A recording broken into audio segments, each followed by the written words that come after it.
Hey, welcome back to Meiji and Poppy's Kitchen. Tonight I'm having a birthday dinner for my oldest granddaughter who's turning 8. Ugh, tell me it's not so, but it is. And she wants a cookie cake for her birthday dinner. So guess what she's going to get? A cookie cake. We have a place where we live called Great American Cookie Company, and they have the best cookie cakes. But I hate to order something when I can try to make it myself. So I looked up a recipe for the Great American Cookie Company dupe cake, and we're going to try that today. So let's get started. Okay, so what we're going to do first, we're going to start with 2 sticks of butter, room temperature, which is a cup of butter. And then you're going to add a cup of light brown sugar packed and a half of a cup of white sugar. You're going to mix this until it's fluffy, it says. So I'm going to start it on low.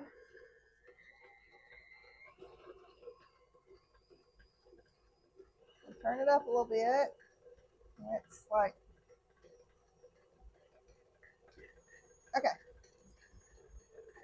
So I'm going to let that mix for a little bit and see what we're going to do next. So we're going to beat that together until fluffy. Then we're going to add 2 eggs and a teaspoon of vanilla.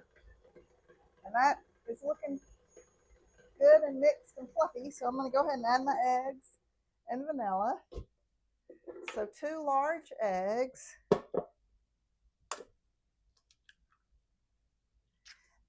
And a teaspoon of vanilla, which if you've seen any of my other videos, you know that I make my own vanilla and I absolutely love it. I will link the recipe that I'm making and the link to this homemade vanilla. Just do a little dab more at the bottom. Okay, so it just says beat in well. So that's what we'll do.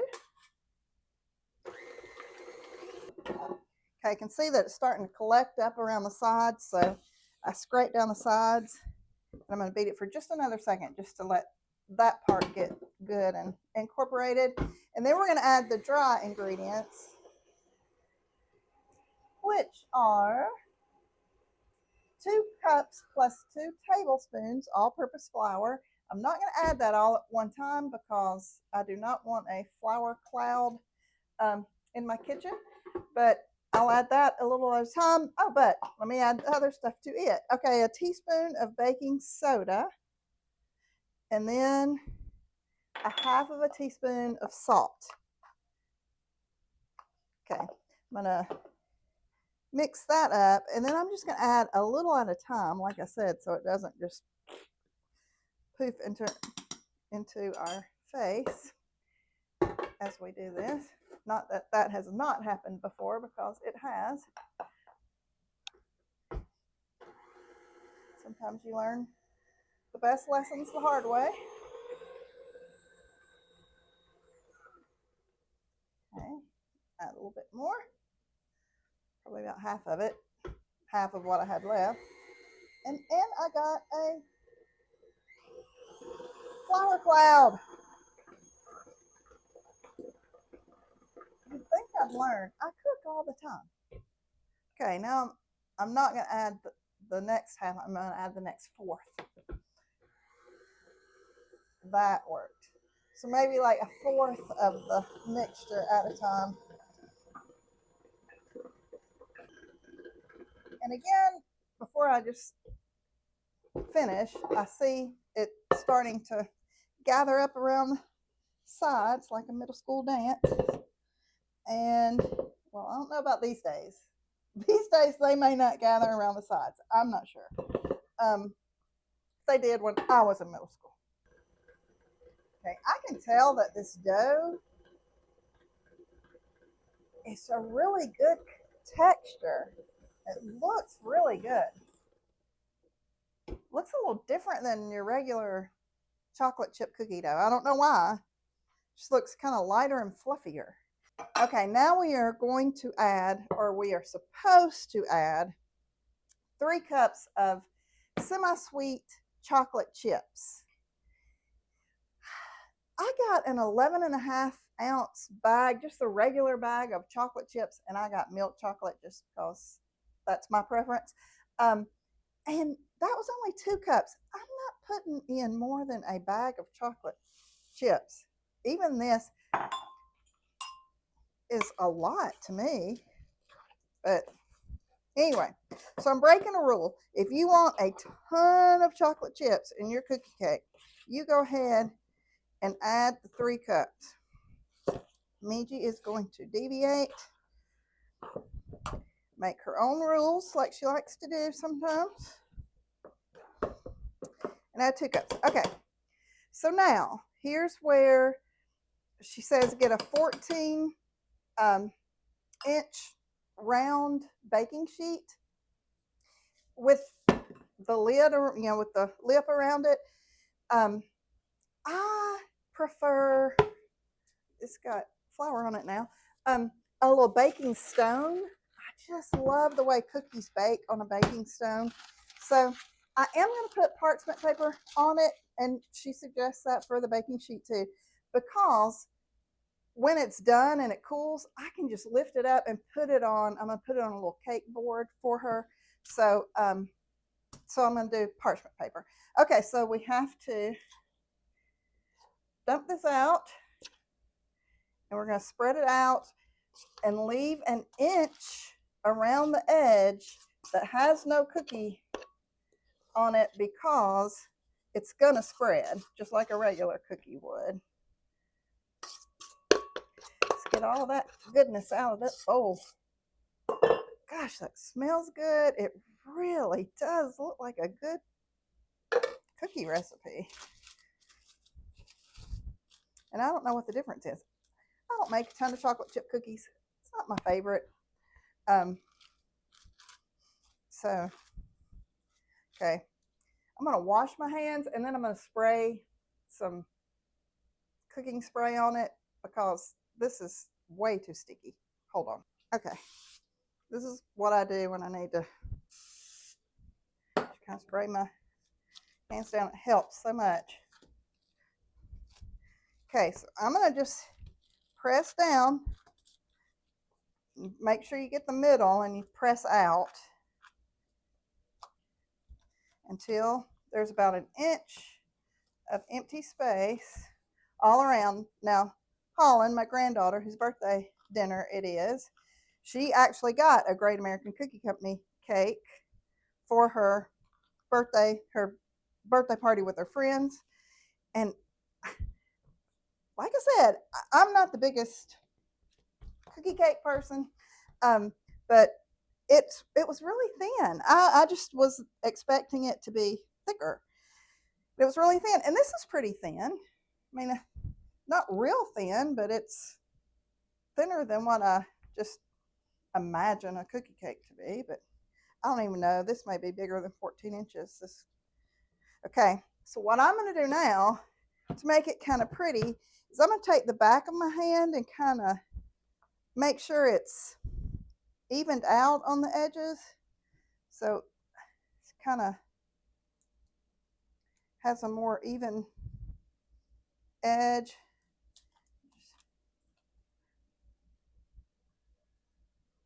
Make it pretty. You can always do an ugly cookie cake and then just take a knife after it's cooked and cooled and just cut the edge off. That's what I do sometimes. Okay, so now we go in a 350-degree oven for, I think it said 20 minutes. Let me check. Let me wipe my hands off so I can look at my computer. Yes, 20 minutes until the edges are golden brown, and then we will decorate it. Woo woo, doesn't that look good? Okay, it cooked for 20 minutes exactly. It looked like exactly what it needed to be. It's brown around the edges, and so it looks incredible.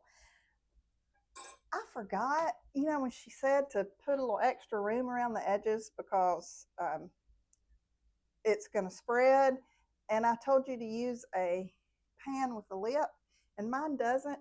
Mine, like, it really did spread past the pan into the oven.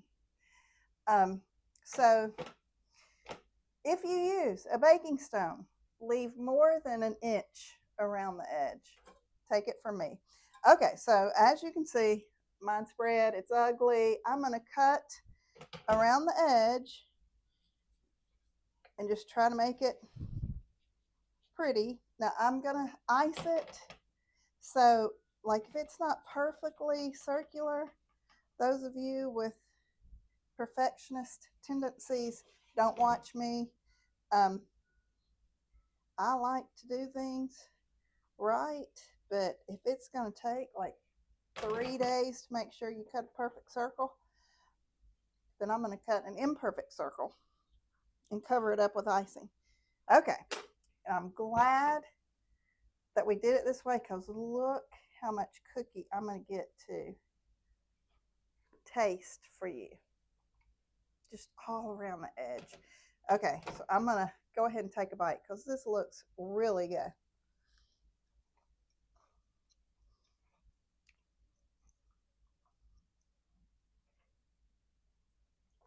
That might convert me to be a chocolate chip cookie fan. That's really, really, really delicious. Wow. So now I'm going to take the rest of the edges off. Just going to put them on a plate, because I'm sure they will get eaten. I do like that. The edge part, it's got a little crunchy to it. Okay, I'm really scared. I think this might be about to be a disaster in the making in front of your very eyes. But we'll see. Fingers crossed. Okay, so I've got the cake board right here. So what I'm going to do is I'm going to put this other cookie pan on top, turn it over. And, oh, yay! It's not a disaster. I cannot believe that was as smooth as it was. I really thought it wasn't going to come off like that, but it did. Thank you. Okay, now we got to do the same thing with the cookie board.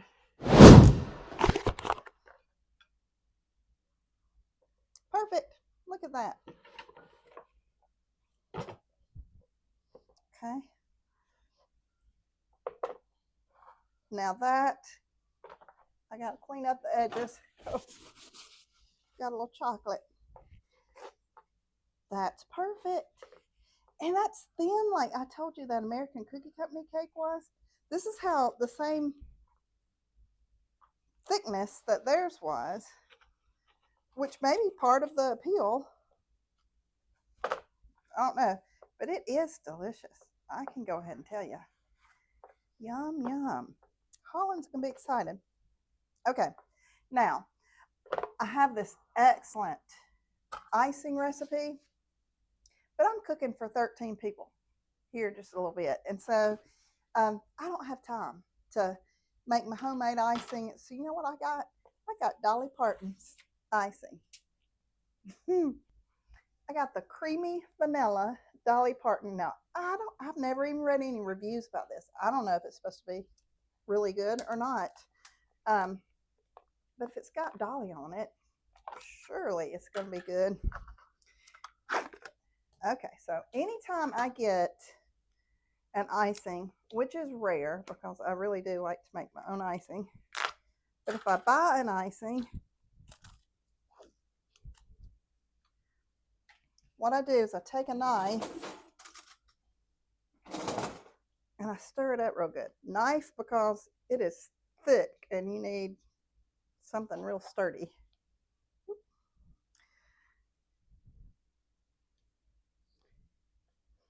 Okay, stir, stir, stir.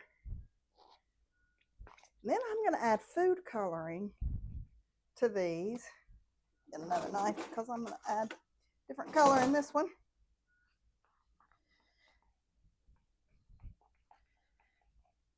It just gets it fluffier, and it seems like it settles when it I told you I'm not a perfectionist. So my Holland is a girly girl, So I'm going to do pink in one, and I think yellow. Should I do yellow or orange? Let me think about this for a second. I might do pink and orange. I changed my mind mid-course. Okay, so I've got a light pink, and I'm going to see how it goes. I might add a drop of red just in case if it's real light, because I want it kind of to be a bright pink. She is a bright girl. She really is. So smart and just bubbly and clever.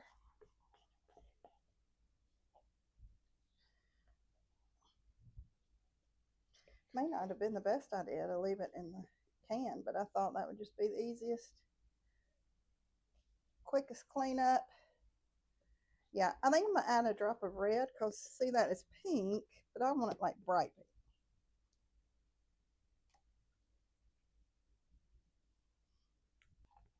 There we go.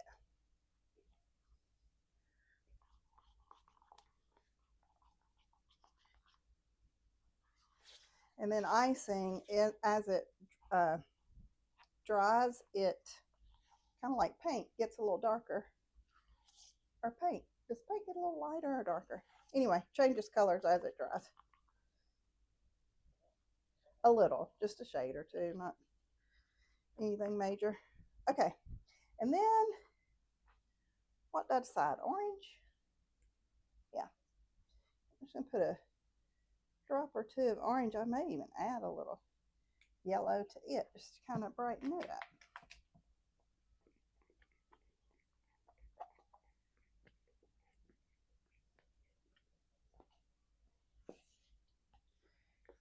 Okay, it tricked me. This is yellow.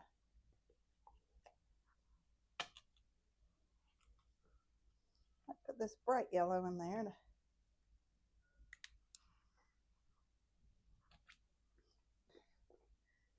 I'm just going to do a simple design around it, write Happy Birthday Holland, and we are going to be done.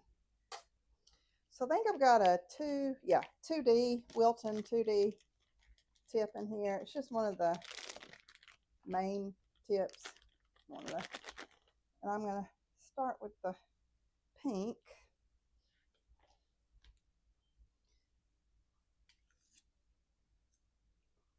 So I'll put some in the piping bag.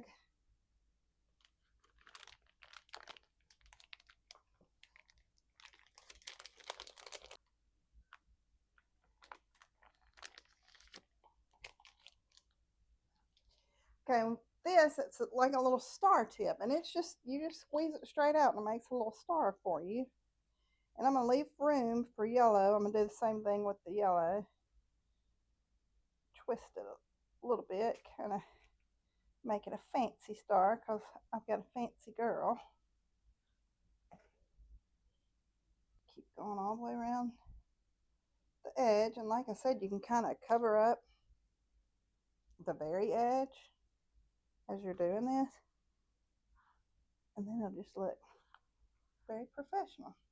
Okay, then I'm going to do the same thing with the yellow, but I have a smaller tip for it because I'm going to write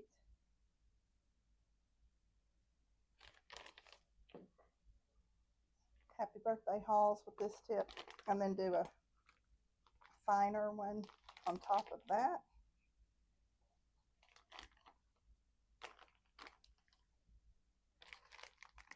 Put it down the bottom. Oh, that's cool. I couldn't tell what tip I got right here, so it's kind of just like, almost kind of looks like a tulip or something. I love these colors together. Glad it turned out the way it did. So pretty. Look. Okay, now I'm about to write Happy Birthday Halls with this yellow one. Let me put a little bit more in there, just because you don't want it to run out midway through, and then you have to put it in there and it kind of hiccups and creates a little inconsistency.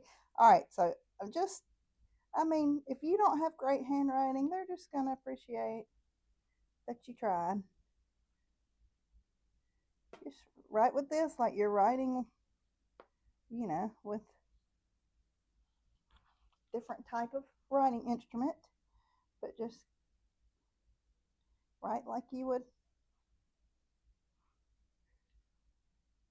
of course, allow for the delay because it is icing. Okay, so I got happy birthday. And we call her Halls, so I'm going to put Halls.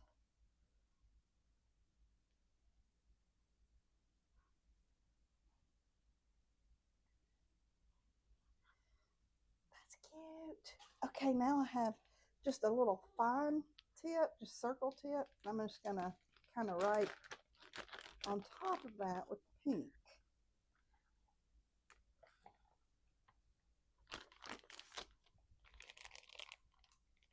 Just write the same thing, but it's just a finer tip. Oh.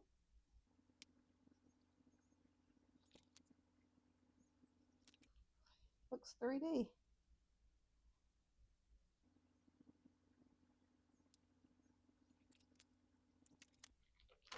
She's gonna love this.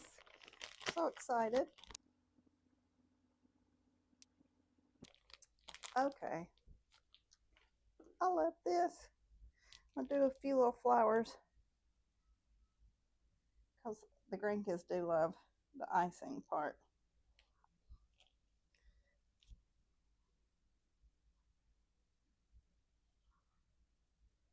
I'll put some yellow on top of that, and we will be done. That is our cookie cake.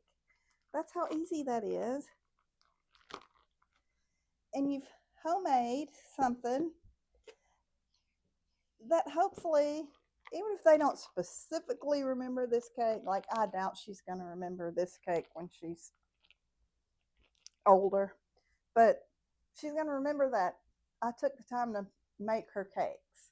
So I hope she loves that.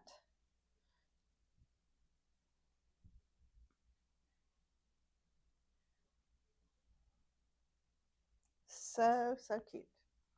Okay, let me hold it up so you can see it. And try not to let it slide off. Isn't that so cute? Let's just hope it's as good as what I think it's going to be. The cake itself was. All right, I will come back and tell you how she liked it. I'm sure we're gonna get 2 thumbs up. Thanks for joining us. Oh, I forgot to mention. Okay, so you know that my Poppy has celiac, and so he can't eat gluten. Of course, that cake full of gluten, and my youngest daughter is also doing a gluten-free diet right now. I'm trying to eat as little gluten as I can, just because it makes me feel better when I don't eat much gluten. Um, so what I'm doing is, it's the easiest thing. Kristen, my oldest daughter, gave me a fondue pot one time, and I'm telling you, all I do, where I was going to show you, I add a bag of chocolate chips, then I add some half and half or whole milk, heavy cream, whatever you've got to make it creamy, and a little vanilla. I've put things in there before like caramel. You can do all kinds of things. Just look up chocolate fondue recipes. But this particular fondue pot, it's a Cuisinart. It melts it in about a minute and a half, and then you turn it down to low, and it keeps it warm. It is so good. So I've made Poppy and Hannah some gluten-free little cake bites, and then I'm gonna slice up some bananas for them. So that'll be the gluten-free portion. Then, because Kristen's kids have already been eating cookie cake for 2 days since Holland's birthday, I figured they might want something a little different. So I've got some little mini donuts. I've got some animal crackers. I've got some little different kinds of cookies. We're going to do some fruit on there. And And everybody just gets a little cup and they put their chocolate in it and then they dip it in their own little cup, so we're not double dipping. Um, and it just turns out perfectly. So that's another great idea if you're looking for dessert ideas. All right, now I'll come back and let you know how Holland liked her cake. Happy birthday, happy birthday, happy birthday, happy birthday, happy birthday, happy birthday, happy birthday, happy birthday, happy birthday, happy birthday, happy birthday, happy birthday, happy birthday, happy birthday.